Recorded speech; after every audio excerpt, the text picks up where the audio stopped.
Okay, Paul.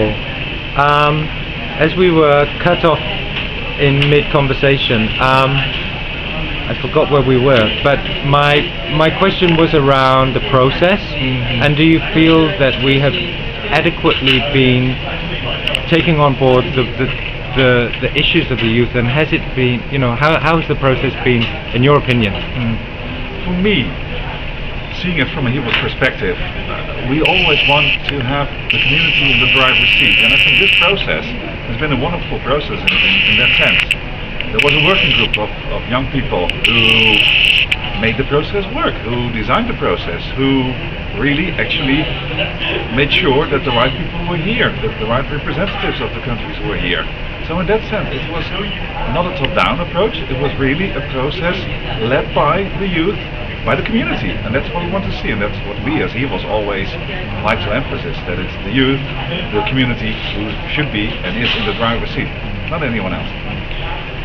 And often, we hear that there are a lot of,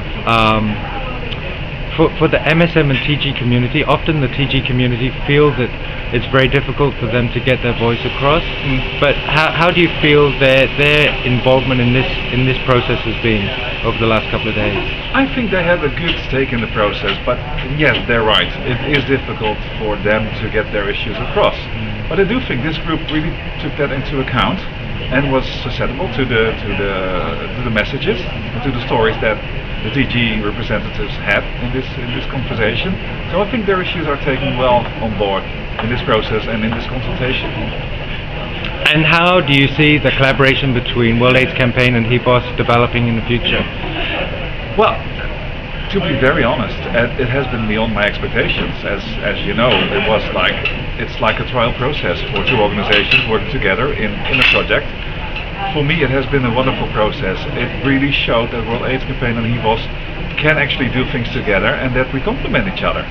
So in that sense, yes, let's continue the cooperation and new and exciting projects, because there is much more that we can do together.